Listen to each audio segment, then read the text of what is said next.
বাবার বাড়িতে যাওয়া প্রত্যেকটা বিবাহিত মেয়ের কাছে অনেক আনন্দের, আর সেটা যদি হয় ঈদ উপলক্ষে তাহলে তো সেই আনন্দ আরো দ্বিগুণ হয়ে যায়। ঈদের পরদিন বাবার বাড়ি যাব, সেজন্য ব্যাগপত্র গোছাচ্ছিলাম। আমার ছোট মেয়ে নিজেই লাগেজে ঢুকে বসে আছে। এদিকে আমার চাইতে আমার মেয়েরা বেশি এক্সাইটেড তাদের নানু বাড়ি যাওয়ার জন্য। তবে যেভাবে যেতে পেরেছি, আসার পথে যে এমনটা হবে সেটা কিন্তু ভাবতেও পারিনি। তো যাই হোক, ঈদের পরদিন সকাল সকাল রেডি হয়ে পড়েছি।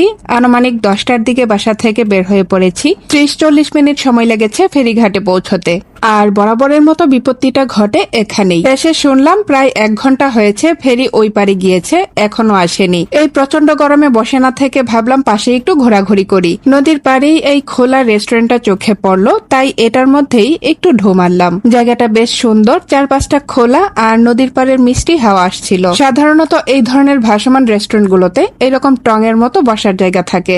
আমরা একটাতে গিয়ে বসে বিশ্রাম নিচ্ছিলাম। শুধু বিশ্রাম নেওয়া না, এই প্রচন্ড রোদে 3 বোন মিলে দোলও খেয়ে নিল। সময়টা তখন কাটছিলই না, কারণ আমাদের মন তখন পড়ে আছে কখন বাড়ি ফিরবো।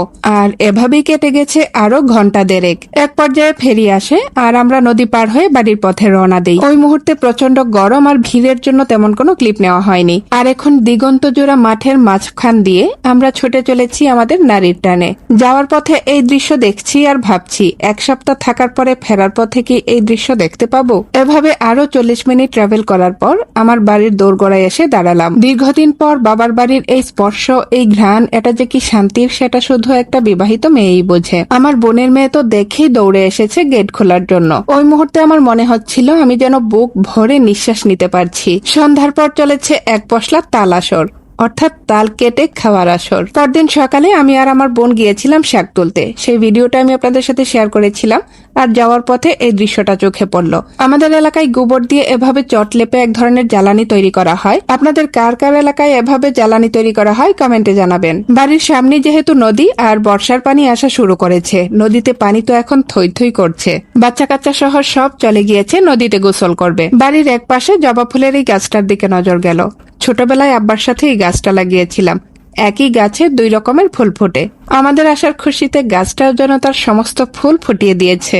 এবার আমাদের আনন্দে আরো একটু বাড়তি মাত্রা যোগ করেছে পারিবারিক পিকনিক। অন্যান্যবার নৌকা নিয়ে এদিক সেদিক ভ্রমণ করা হয়। এবার যেহেতু এখনো তেমন একটা পানি আসেনি, তাই নৌকা ভ্রমণ হয়নি। তাই এবার আমরা বাড়িতেই পিকনিক করে নিয়েছি। চাঁদনি রাতে বারবিকিউ, বিরিয়ানি আর আতশবাজি সেই পিকনিকটাকে আরো প্রাণবন্ত করে তুলেছে। পিকনিকের পরদিন সকাল থেকেই অবশ্য একজন একজন করে যাওয়া শুরু হয়ে গিয়েছিল, কারণ ছুটির মেয়াদের সাথে আমাদের থাকার মেয়াদও কম বেশি হচ্ছিল। আর এদিকে বাড়িতে যারা আছে তারা শেষ মুহূর্ত পর্যন্ত চেষ্টা করছে তাদের নিজেদের সময়টাকে আরো উপভোগ্য করে তোলার। যাদের ছুটি শেষ হয়ে যাওয়ার কারণে চলে যেতে হয়েছে, তারা কিন্তু আমার হাতের এই স্পেশাল ছিটরুটিটা মিস করেছে। আমি কিন্তু এবারও মিস করিনি। আর এদিকে আমার মেয়েদের অবস্থা দেখলে আমি নিজেই ওদেরকে চিনতে পারি না। সকাল সন্ধ্যা দুবেলা গোসল করাতে হয়েছে। আর এছাড়া খেলার ছলে পাইপ ছেড়ে পানি খেলা তো আছেই। মাঝখানে একদিন ওদের খুব পছন্দের একটা জায়গায় ঘুরতে নিয়ে গিয়েছিলাম। সেখানে গিয়ে ফুচকা এবং কিছু ফটো সেশন হয়েছিল।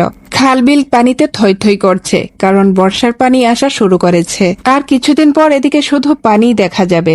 এভাবে হাসি আনন্দে কিভাবে যে 1 সপ্তাহ বাড়িতে কাটিয়ে দিলাম টেরই পেলাম না। প্রতিবারের মতো এবারও ওদের নানা ভাইয়ের সাথে ফেরার পথে গ্রুপ ফটো তোলা হচ্ছে। আসার পথে যতটা না আনন্দ নিয়ে এসেছিলাম, ফেরার পথে ততটাই মন খারাপ থাকে। আমার চাইতে আমার মেয়েদের আরো বেশি মন খারাপ থাকে।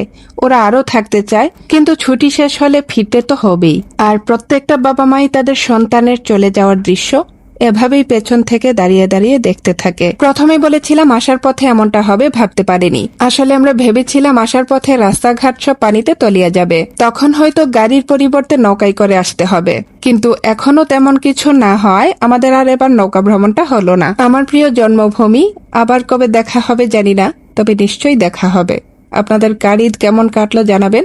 আজকের মতো এখানেই বিদায় নিচ্ছি। আল্লাহ হাফেজ।